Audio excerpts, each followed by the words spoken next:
And they want to give us a rash of shit because we're telling them about it. And like I said, hopefully you'll get some answers here in the next couple of days. And if you get the right answers, then we'll figure out what to do. Yeah, we may pay the rent for a month, but that don't mean that you have to stay there. The only reason we're paying the rent for the month is because it's, by the time you get the answers, it's due. And it's going to take a little bit to remove everything out. And plus getting me back in, pick you back up.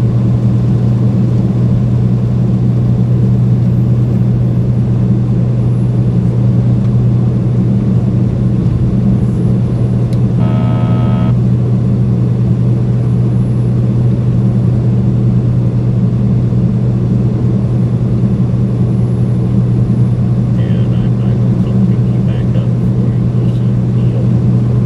You got to make your appointment first.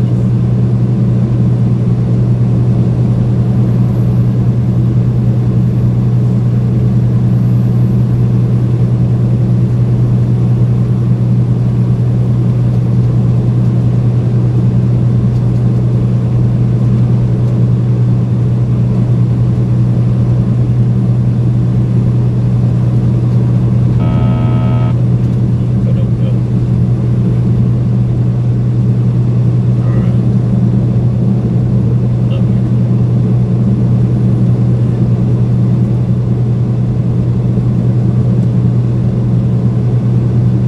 My slaves.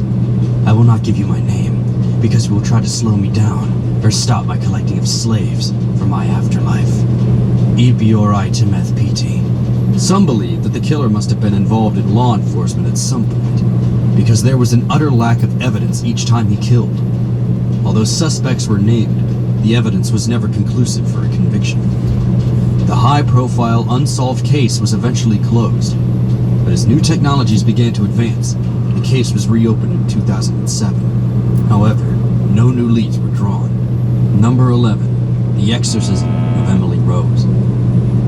The Exorcism of Emily Rose is based on a series of real-life exorcisms performed on a young German woman, Anneliese Michel, which eventually led to her death. Anneliese had an epileptic seizure at 16 and was diagnosed with temporal lobe epilepsy. She also suffered from depression and was sent to a psychiatric hospital for treatment. This is where she started hearing voices and couldn't stand to be around religious objects like the crucifix. By the age of 20, she claimed she saw devil faces and began having other spiritual delusions, including hallucinating voices that would tell her to rot in hell and condemn her while she was praying.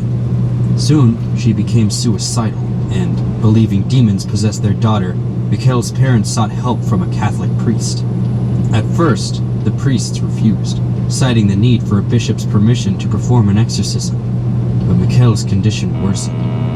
She became more aggressive, started to eat insects, drank her own urine, and injured herself.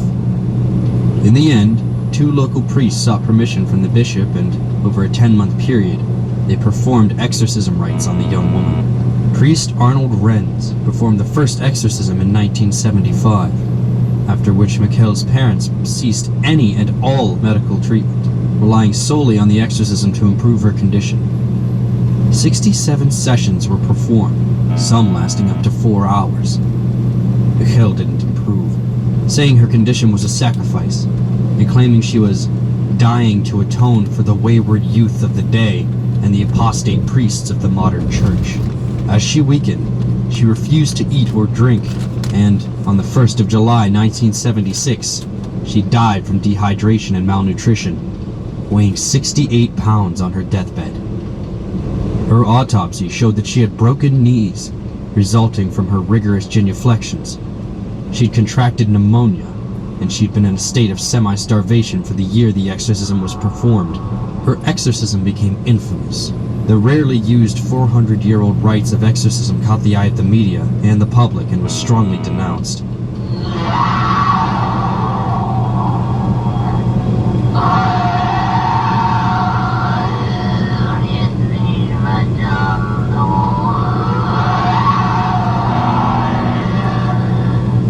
The Catholic Church had all but done away with exorcism since the 18th century. The priests involved were found guilty of negligent homicide, as were Mikhail's parents. They served a 3-year probation sentence and paid a fine, but the case was highly charged as negligence and abuse, while also bringing religious hysteria and mental disorder to the fore. Number 10. The Strangers. The Strangers is a combination of real-life events and inspiration from the serial killer Charles Manson. The director of the film, Brian Bertino, drew from his own childhood. One night, a stranger knocked at his door, asked if someone was home, and then walked away when he was told that this person didn't live there.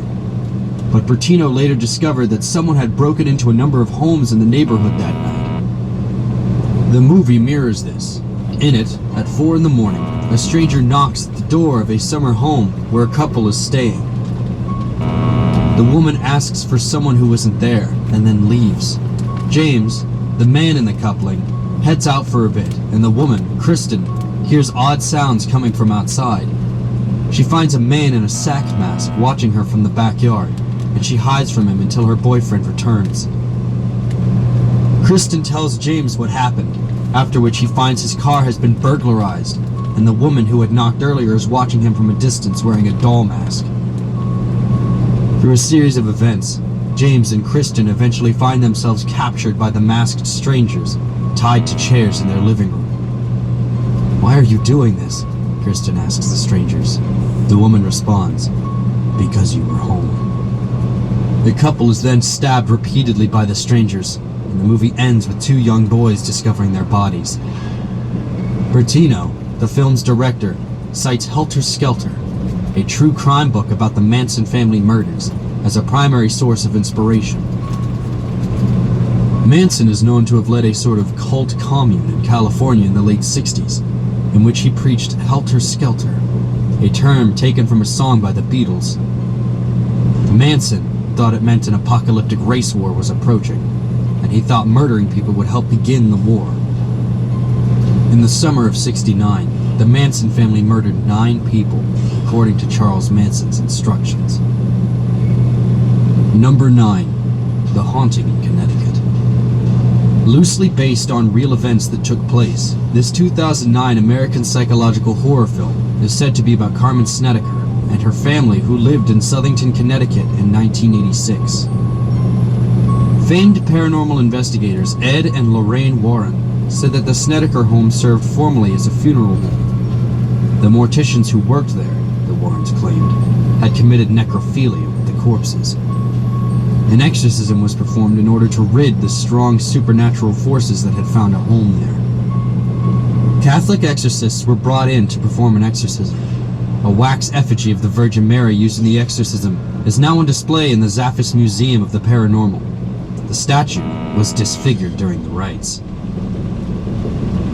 In the film, a similar supernatural force haunts the house of the Campbells.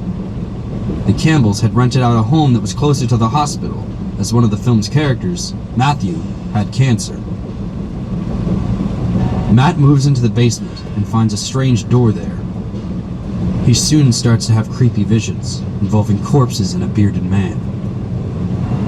Peter discovers that the house used to be a funeral home, and the strange door was the entrance to the mortuary. Matt's visions began to become more traumatic and his behavior strange. At one point, the family finds he's scratched at a wall until his fingers are bloody. The family starts to dig into the strange visions and behavior. They discovered that a man called Ramsey Aikman used to run the funeral home and would conduct seances with a young man named Jonah, who Matt had envisioned.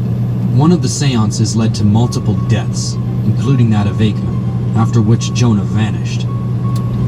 Though many believe Jonah's spirit to be the evil one, in the end it turns out that Jonah was actually protecting them from the evil spirits, corpses, that Aikman had hid in the walls of the house.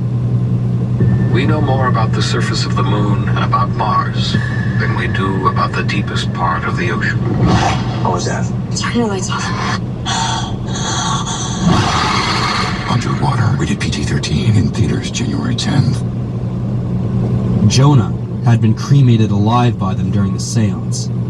When the family discovers this, they remove the corpses from the walls and Matt lights them and the room on fire. Luckily, Matt survives the fire and his cancer, and once the corpses are freed, the evil leaves the house as well. Although, it will likely hang about you long after the movie is over. Number 8. The Girl Next Door. In 1965, a truly evil crime unfolded in the state of Indiana. The Girl Next Door is loosely based on this crime. What occurred in Indianapolis at the hands of Gertrude Benetsuski, her children, and some other neighborhood kids can only be described as torture. For $20 per week, Benetsuski had been entrusted to take care of a 16-year-old girl, Sylvia Likens, along with her sister Jenny. Sylvia's parents were carnival workers, and her father, Lester, boarded the two sisters with Benetsuski when their mother was put in jail for shoplifting. He asked Benetsuski to straighten his daughters out. Benetsuski straightened them out by beating them with paddles when she felt stressed or depressed. For some reason, she began zeroing in specifically on Sylvia, emotionally and physically abusing her, and encouraging her children to do so as well. The older children started beating her, pushing her down flights of stairs, and even kicking her in the genitals. Benetsuski called Sylvia a prostitute and would rant about how filthy she was. Soon, Stephanie Benetsuski's boyfriend, Coy Hubbard, became involved in the physical abuse, along with the pair's peers. They were, again, encouraged by Benetsuski to beat and torture her, tie her up, put out lit cigarettes on her, burn her with boiling water, make her eat feces, put salt in her open wounds, and sexually assault her. The Likens girls tried to contact their parents and family members for help, but their letters went unanswered. Their older sister thought they were exaggerating and just wanted to get out of their situation. She did, however, visit the Benetsuski home and contacted social services when she'd learned from Gertrude that Sylvia had supposedly run away. The Likens' parents completely ignored their cries for help. Eventually, Benetsuski would not allow the Likens to go to school, locked her in the basement, made her bathe in scalding water, rubbed salt in her wounds, and deprived her of drinking water to the point that she was dehydrated. Benetsuski took a burning hot needle and scratched into Sylvia's abdomen. "I am a prostitute, and proud of it." She then forced her to write a note to her parents, indicating that she had run away. Her plan was to have her children dump her withered body in a nearby forest to die. Sylvia tried to run away before they were able to achieve this, but she was caught and locked back in the basement where she was again tortured and died the next day of malnutrition, shock, and a brain hemorrhage at the age of 16. Stephanie Benetsuski realized she was not breathing and asked Richard Hobbs to call the police. Gertrude gave the police the runaway letter she'd forced Sylvia to write. She told the police that Sylvia had agreed to prostitute herself to a group of boys, but the boys had taken her and tortured her. However, Jenny Likens asked to speak to the police in confidence before they left the house. They found Sylvia's body and, along with Jenny's statement, brought the Benetsuski's family and those neighborhood youths who were involved in the despicable torture and murder of Sylvia to trial. Gertrude and her daughter, Paula, were sentenced to life in prison. The neighborhood boys involved and John Benetsuski were convicted of manslaughter. The prosecutor described the case as the most terrible crime ever committed in the state of Indiana. Number 7. Child's Play. Believe it or not, the infamous Chucky doll is based on a true story. Author and painter Robert Eugene Otto claims that his nurse put a voodoo curse on one of his dolls, and the script of Child's Play is based on this haunted doll.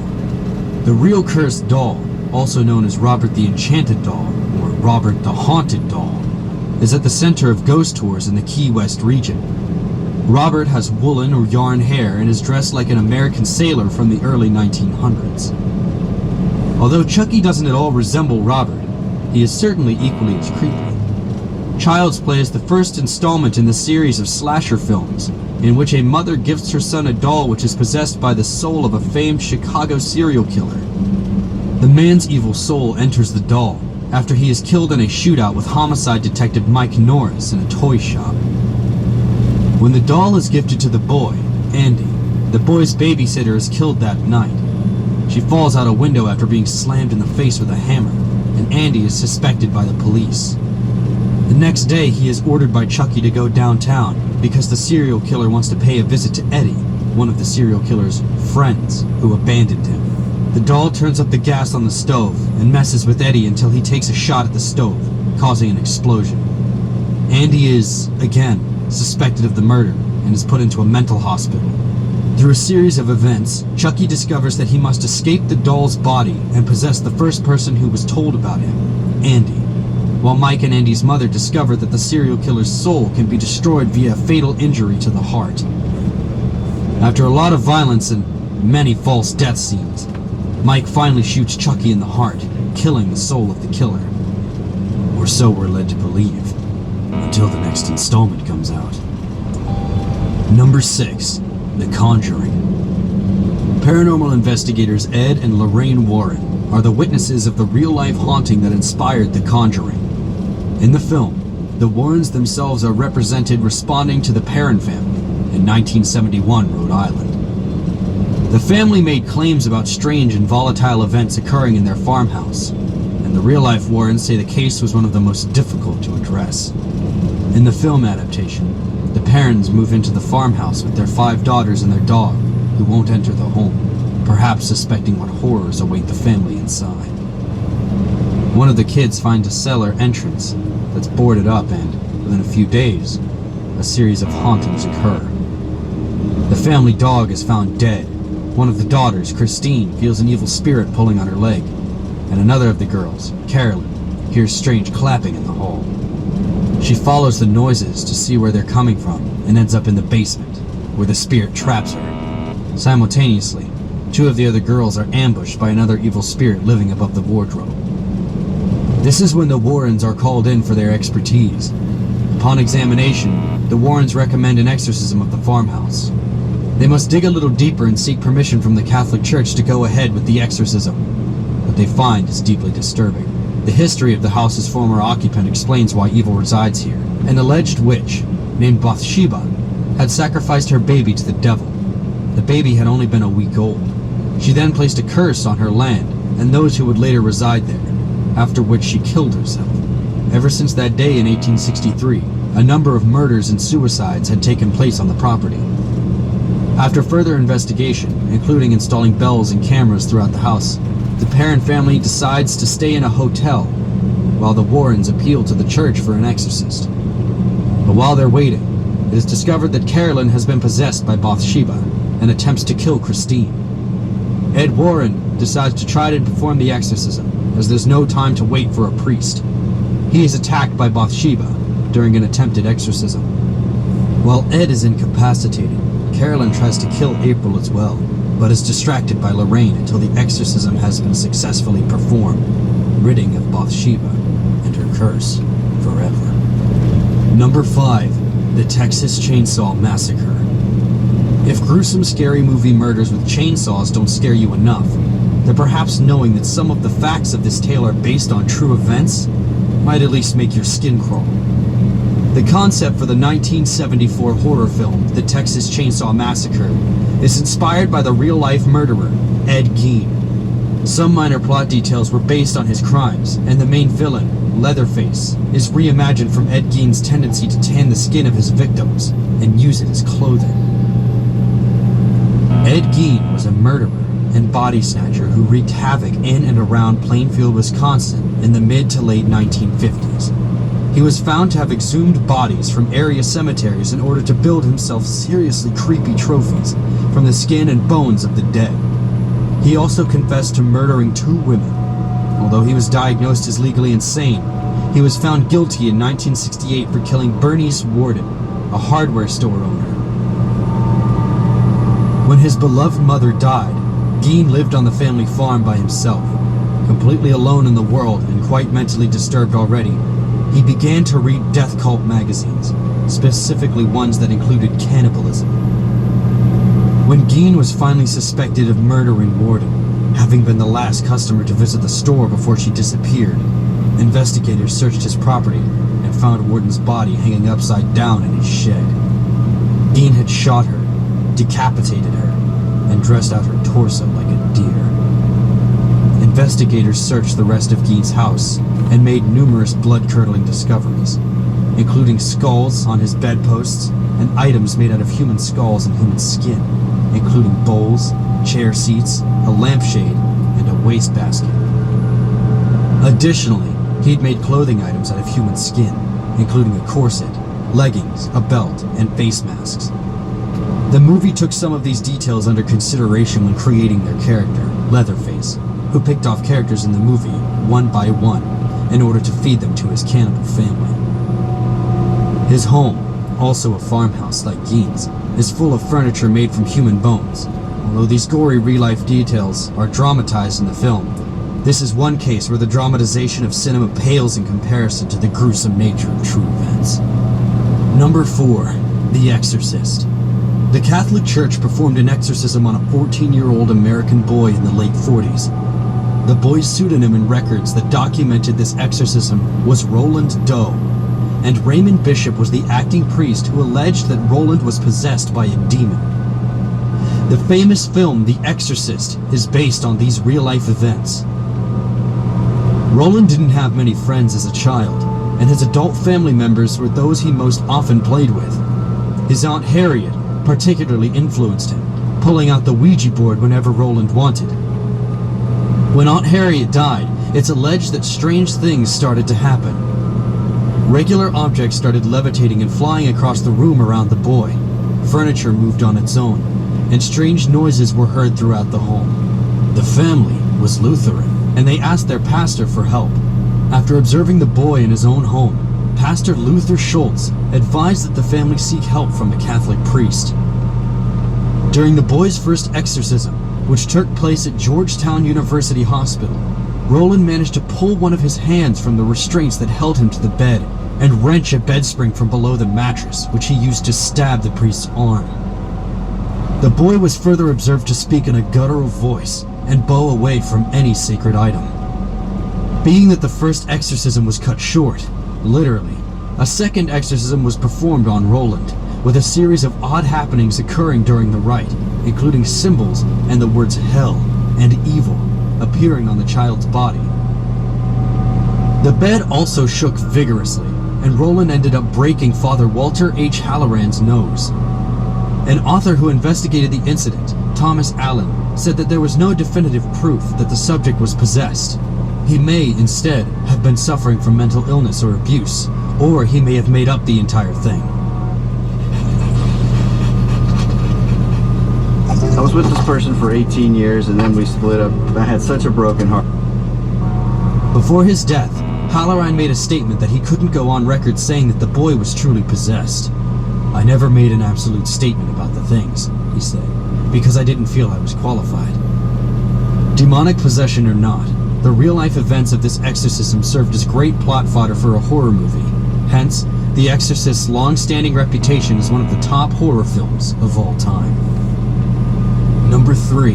The Amityville Horror. The story of the Lutz family's paranormal experiences was first showcased in a book by Jay Anson entitled The Amityville Horror. After the book came out, films under the same title were released, the most recent being in 2005. The horror in question happened in 1974 in the neighborhood of Amityville. It was then and there that Ronald DeFeo Jr. murdered 6 of his family members in their big Dutch colonial house in Long Island. The next year, when the Lutz family moved into the house, they were haunted by paranormal happenings and abandoned the dwelling after less than a month. Knowing that the gruesome murders had happened there, the Lutzes bought the large 5-bedroom house at a bargain, including a large portion of the DeFeo's furniture, which remained in the house. Acting upon the suggestion of a friend, George Lutz had the place blessed by a Catholic priest named Father Mancuso. As the Lutzes unpacked, Father Mancuso splashed holy water around the house while praying. This is when he heard a deep male voice command, "Get out." The priest later warned the Lutzes not to enter the room on the second floor where he heard the voice. He also developed stigmatic blisters on his hands and a high fever. Nothing seemed out of the ordinary to the Lutzes at first. That is, until odd sensations broke the family. George woke up around 3:15 a.m. every day, which he later found was the time DeFeo killed his family. Kathy started to have nightmares about the murders and claimed to have felt an embrace by an unseen force. Throughout the house there were cold spots that went unexplained, odors of excrement and perfume, and swarms of flies, even though it was December. While all of these things could be explained away by the innate fear and paranoia one might feel in a house that was the scene of a killing spree, truly startling things began to happen. George and Kathy both saw a demon's image in the fire, after which the soot showed the half-blown-out head in the fireplace. Their 5-year-old daughter, Missy, suddenly found herself with an imaginary friend called Jody, who she said was a piggy creature, with red ember eyes like a demon. George saw this creature in Missy's bedroom window on Christmas morning, and when he raced to her room she was sound asleep, though her rocking chair continued to rock. And one night, Kathy levitated 2 feet high while in bed, and found her chest covered in red welts. These are just some of the bizarre happenings that occurred while the Lutzes resided in the haunted house. They ended up abandoning it, after a second blessing did not rid of the evil spirits that had taken over the space. Number 2. A Nightmare on Elm Street. This slasher film, which first premiered in 1984 and was revisited in 2010, is not so much based on a single real person as it was on a group of people, Laotian refugees who mysteriously died in their sleep in the late 70s. The New York Times reported that 18 healthy refugees with no symptoms of disease or ill health had suddenly died, and that there seemed to be no foul play involved. The strange thing was that each of the refugees died in the same way, sleeping in their beds and crying out suddenly in terror. Experts at the time diagnosed the fatalities as nightmare death syndrome. In essence, the otherwise healthy refugees had allegedly died from fatal night terrors. But another theory may better explain the sudden and mysterious deaths. After the hearts were examined by Dr. Robert Kirshner, he found what he hypothesized. The 18 refugees shared a genetic defect. The hearts of the victims were enlarged, and the fibers that carried electronic impulses from the brain to the heart had, essentially, short-circuited. This defect, along with the stress of immigrating to a foreign country, triggered by intense nightmares, may have caused the victim's heart to fail. A Nightmare on Elm Street is somewhat inspired by this rare series of deaths, as the villain in the film, Freddy Krueger, murders teenagers in their own nightmares. Number 1. Psycho. The super creepy body snatcher, Ed Gein, makes another appearance on this list of scary movies inspired by real people. Not only did he inspire the Texas Chainsaw Massacre, but his intensely creepy relationship with his mother also inspired the intensely creepy mother-son dynamic of the movie Psycho. This old-school horror flick pits a young man dressed up as his dead mother against unsuspecting victims in his hotel. To recap, Ed Gein was the mentally insane body snatcher who bedecked his home with the trophies of skin and bones that he'd exhumed from bodies he'd stolen from cemeteries, as well as from his own victims. But it was his disturbing relationship with his mother that inspired Psycho. Augusta, Ed Gein's mother, deeply influenced her son, preaching to her boys that women were the devil's instruments and that the world was inherently evil. She'd frequently read graphic verses from the Bible, often those that involve murder and death. Her impact on Ed in particular frightened his brother Henry, to the point that he tried to disparage their mother when she wasn't around in order to tap down Ed's affection for her. This may be why Henry ended up dead while the pair burnt marsh vegetation on the property. Although some people suspected that Ed had murdered his brother, foul play was dismissed and no charges were filed. When his mother grew sick, Ed took care of her. She died of a stroke in 1945, after which Ed was alone. This may be what led to his nocturnal visits to the graveyard to dig up middle-aged women who looked like Augusta. From the bodies, he extracted bones and tanned the skin to create his unsightly paraphernalia. He even built a woman's suit in order to become his own mother. This real-life killer is not a far cry from Norman Bates, the lead in Psycho, who exhumes his mother's corpse and dresses up as her, oscillating between his own persona and that of his mother's, all the while killing the guest of his hotel. Fact, in the end, is often not stranger than fiction.